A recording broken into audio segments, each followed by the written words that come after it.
হাতে থাকা স্মার্টফোনটি স্ক্রল করলেই চোখের সামনে ভেসে ওঠে আকর্ষণীয় বিজ্ঞাপন। কয়েক মিনিটেই হাজার হাজার টাকা আয়ের লোভনীয় প্রতিশ্রুতি, কেবল একটি ক্লিক। আর সেই ক্লিকেই শুরু হয় এমন এক খেলা যেখানে যেতে কেবল অদৃশ্য এক সিন্ডিকেট, আর বারবার হেরে যায় সাধারণ মানুষ। ঘরের সঞ্চয়, ব্যবসার পুঁজি, পরিবারের শান্তি, এমনকি কারো কারো জীবনও গ্রাস করছে অনলাইন জুয়ার ভয়ঙ্কর এই ফাঁদ। আইনের চোখে বড় অপরাধ হলেও কোটি কোটি টাকার এই অবৈধ ব্যবসা কিভাবে ছড়িয়ে পড়েছে শহর থেকে গ্রাম পর্যন্ত? নিয়ন্ত্রণ করছে কারা? টিম আন্ডারকভারের এবারের অনুসন্ধানে উঠে এসেছে সেই অদৃশ্য সাম্রাজ্যের হাঁড়ির খবর।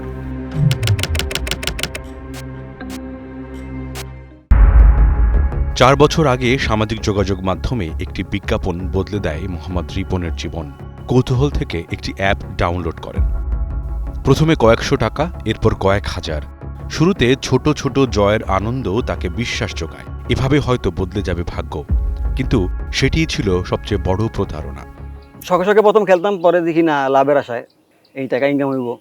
অ্যাপের মধ্যে ঢুকলে আপনি দেখবেন যে ওরা বলতেছে যে অনেক টাকা ইনকাম করা যায়, অনেক টাকা ইনকাম করা যায়, ডিপোজিট ফ্রি বোনাস দিবে, হ্যান তেন অনেক কিছু আপনার এখানে ওরা অ্যাপের মাধ্যমে দিয়ে থাকে।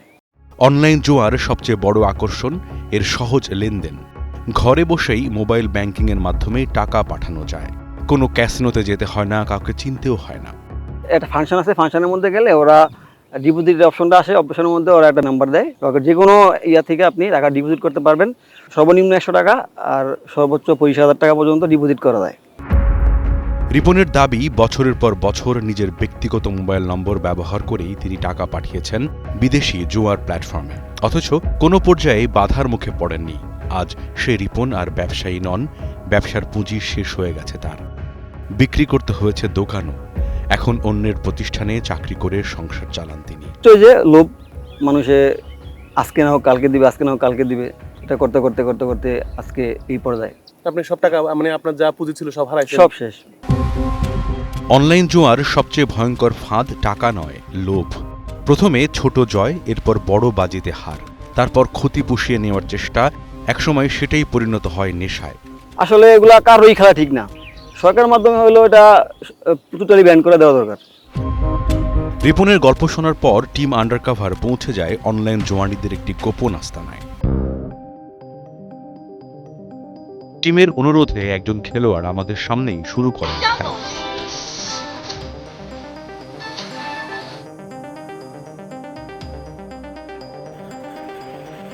নিজের মোবাইল ব্যাংকিং অ্যাকাউন্ট থেকে 500 টাকা জমা দেন আন্তর্জাতিক একটি জুয়ার অ্যাপে। কয়েক সেকেন্ডের মধ্যেই শুরু হয় বাজি। মোবাইল স্ক্রিনে লাভের অঙ্ক কয়েক মুহূর্তের জন্য বাড়লেও শেষ পর্যন্ত হারটাই স্থায়ী হয়। কারণ এই খেলার নিয়ম এমনই, যেখানে ব্যবহারকারী নয়, সবসময় লাভবান হয় আড়ালের সিন্ডিকেট। জুয়া খেলতে গিয়ে যা রানিং কামাই করছি এটা তো দিছি। আমার ব্যাংকে কিছু ফিক্সড ডিপোজিট ছিল প্রায় 3 লাখ টাকার মতন, এটা তুলে নিয়ে এসে সেটা খেলছি। হাতের একটা আংটি ছিল, এটা বিক্রি করছি। বন্ধু বান্ধব সব কিছু মিলে প্রায় এখনো 4 লাখ টাকার মতন আমার ঋণ আছে।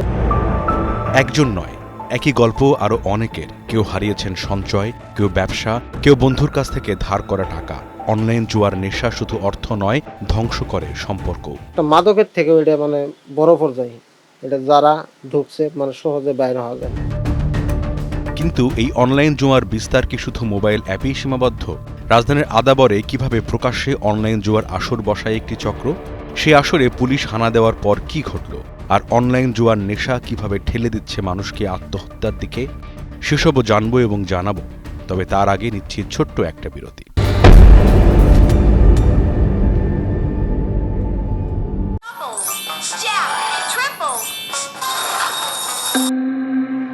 বিরতির বিরহ শেষে অনুসন্ধানী দৃষ্টিতে আবারও আমরা ঢু মারতে চাই জুয়ারিদের জগতে। অনলাইন জুয়া শুধু মোবাইলের পর্দাতেই সীমাবদ্ধ নয়। রাজপথ, অলিগলি, মেঠোপথ, চায়ের দোকান কিংবা অনলাইন দুনিয়া, সবখানেই ছড়িয়ে পড়েছে এর প্রভাব। প্রকাশ্যে কেউ এটিকে জুয়া বলে না, কিন্তু ম্যাচের প্রতিটি বলে, প্রতিটি ওভারে বদলে যাচ্ছে হাজার হাজার টাকার মালিকানা। নতুন কেউ খেলতে চাইলে কিভাবে শুরু করবে? এটা কেমনে খেলে? 10 ওভারে আপনি কইছেন যে 80, আপনি 80 হয়েছে, 80 উঠে গেছে, আপনি পাইছেন। আচ্ছা আচ্ছা, 80 হয় নাই, আপনি ঠকছেন। ওরে দিতে হবে। অনলাইন জুয়ার পুরো ব্যবস্থার প্রাণ হচ্ছে অর্থ লেনদেন। মোবাইল ব্যাংকিং, ব্যক্তিগত অ্যাকাউন্ট এবং স্থানীয় এজেন্টদের মাধ্যমে কয়েক মিনিটেই টাকা পৌঁছে যাচ্ছে বিদেশি প্ল্যাটফর্মে। নগদ টাকা ডিজিটাল হয়ে মুহূর্তেই দেশের বাইরে চলে যাচ্ছে, আর সেই অর্থের সিংহভাগ আর কখনোই ফিরে আসছে না। এই চক্রের সবচেয়ে ভয়ানক দিক শুধু আর্থিক নয়, অনেকের জীবন শেষ হচ্ছে ঋণ, হতাশা আর আত্মহত্যার মধ্য দিয়ে। মাত্র ২০ বছর বয়স ছিল নাহিদ রানার, সামনে ছিল পুরো জীবনটাই। কিন্তু অনলাইন জুয়ার নেশা সে নাহিদকে থামিয়ে দিয়েছে অকালেই। পরিবারের ভাষ্য, দীর্ঘদিন টাকা হারিয়ে ঋণের চাপে ভেঙে পড়েছিলেন নাহিদ রানা। শেষ পর্যন্ত গ্যাস ট্যাবলেট খেয়ে নিজের জীবন শেষ করেন। এখন প্রতিদিন ছেলের কবরের পাশে বসে কাঁদেন তার মা। আমার ছেলে সিগারেট কোম্পানি চাকরি করতো, চাকরি করার পর টাকা নিয়ে গেছে, খেলা করছে, মোবাইলে কিছু খেলছে, খেলার পর সে নিজের জীবন নিজে আত্মহত্যা করছে। যে বউ বাচ্চা ছিল, বউ বাচ্চা চলে গেছে, তাদের বাবা মা নিয়ে গেছে। এটা বাড়ির একটা ক্ষতি না।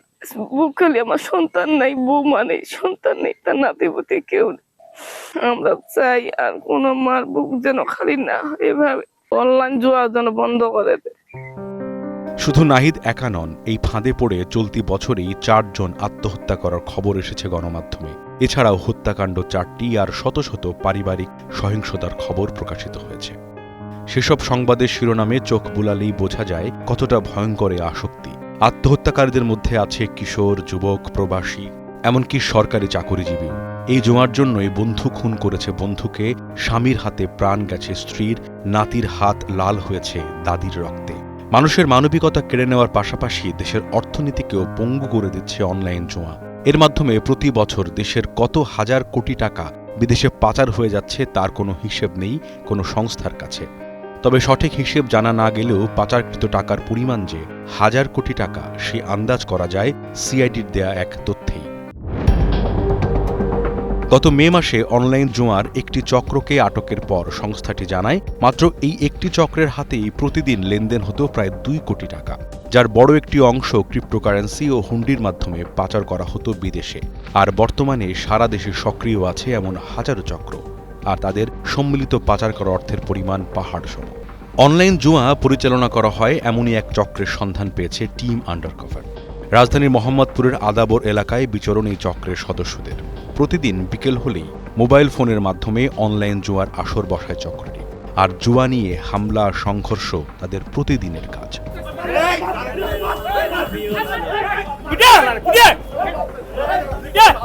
জুয়ার টাকাকে কেন্দ্র করে বুধবারও তাদের সংঘবদ্ধ হামলার শিকার হয়েছেন একজন।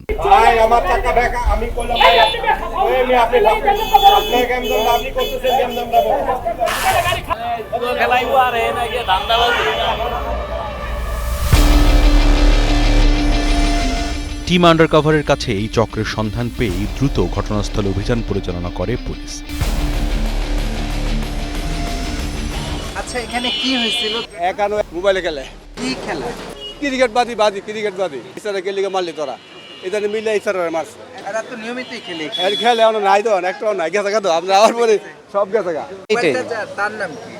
তার নাম মিলন স্যার। মোবাইলটা দিয়ে গেছে আমার, এখন মানে 2 জন লাগছে, হেরা গেছে গা, এন্দা লাগছে আর এক পক্ষ। ওইটা টাকা পয়সা লেগে স্যার। কিন্তু তাদের উপস্থিতি টের পেয়েই চক্রের বেশিরভাগ সদস্য পালিয়ে গেলেও আটক হন একজন। তার কাছ থেকে জব্দ করা হয় অনলাইন জুয়া চক্র পরিচালনার কাজে ব্যবহৃত একটি স্মার্টফোনও। আপনারা এই ধরনের জুয়া যেটাই দেখেন, হোক সেটা ক্যারামবোর্ড, হোক টাসের মাধ্যমে, হোক মোবাইল অ্যাপসের মাধ্যমে, হোক লুডো খেলার মাধ্যমে, যে টাইপের জুয়াই দেখেন এটা আমাদেরকে জানাবেন। অনলাইন জুয়ার এই চক্রের বিরুদ্ধে পুলিশের অভিযানের খবর পেয়ে ঘটনাস্থলে ছুটে আসেন হামলার শিকার সে ব্যক্তি, জানান তাকে মারধরের কারণও। এই জায়গাটায় একটা সিন্ডিকেট চলে, এখানে জুয়ারু, ক্যাসিনো সবকিছু এখানে চলে। ও চাকরি করে জানে, এই জানার সুবাদে ওকে একটা সিন্ডিকেটে ফেলাইতে চাইছি। আমি এই কথা চিন্তা করে ওকে বললাম, জনি ভাই চলে যান, সমস্যা নেই, আমি পরে দেখবো না বিষয়টা। হ্যাঁ, ও যাওয়া শুরু করছে, এরা আমার লগে, ওই আপনি কে, আমার ধাক্কি শুরু করছে, মানে ওকে সরাই দিচ্ছি। যে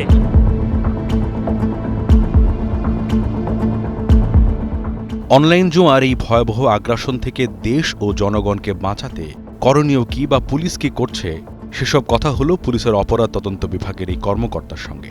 এ যাবৎকাল আমরা 458টি অনলাইন জুয়ার সাথে জড়িত ওয়েবসাইটের তথ্য আমরা বিটিআরসিকে দিয়েছি আইনানুগ ব্যবস্থা গ্রহণ করার জন্য। পাশাপাশি 5342টি এমএফএস এবং 208টি ব্যাংক অ্যাকাউন্টের তথ্য আমরা বাংলাদেশ ফিনান্সিয়াল ইন্টেলিজেন্ট ইউনিটকে দিয়েছি আইনানুগ ব্যবস্থা গ্রহণ করার জন্য।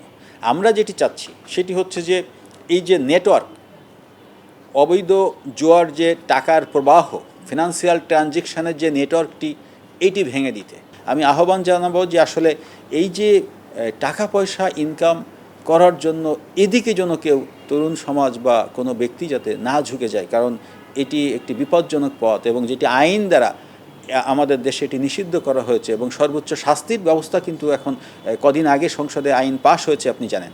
তো কাজেই সেই বিষয়ে সবাইকে একটু সচেতন হতে হবে।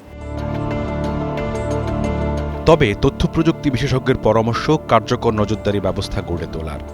অনলাইন জুয়া মূলত আমাদের সামাজিক প্রেক্ষাপটে অত্যন্ত গুরুত্বপূর্ণ একটি প্রভাব পড়ছে। অনেকে জমি জমা বা অনেক সময় ভিটের বাটি যা আছে সব কিছু তারা বন্ধক রেখে বা বিক্রি করে টাকাটা আসলে একটা ক্লাউডে ট্রান্সফার করছে লোকাল মোবাইল ফাইন্যান্সিয়াল সার্ভিসদের মাধ্যমে।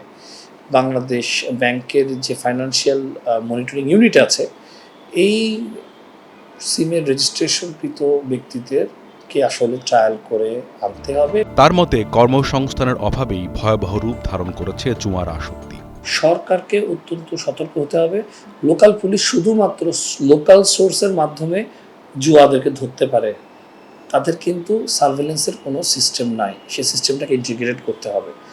আর তাদের আর বেশি বেশি আমাদের আসলে কর্মসংস্থানের ব্যবস্থা করতে হবে, কারণ মানুষ কিন্তু কর্মসংস্থান কর্মযোগ্য পাচ্ছে না বিধায় তারা কিন্তু অল্টারনেটিভলি জুয়ার সাথে তারা জড়িয়ে পড়ছে।